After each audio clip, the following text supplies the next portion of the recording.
Here I have CAVION Base 5.0, and today I'm going to show you how to change date and time settings on this device. So firstly, you will have to open settings, then you have to go to the system section, date and time.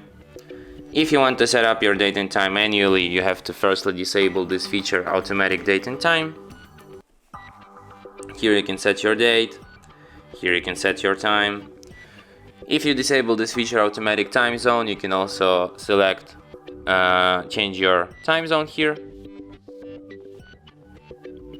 and you can also switch your time format from 24-hour to 12-hour.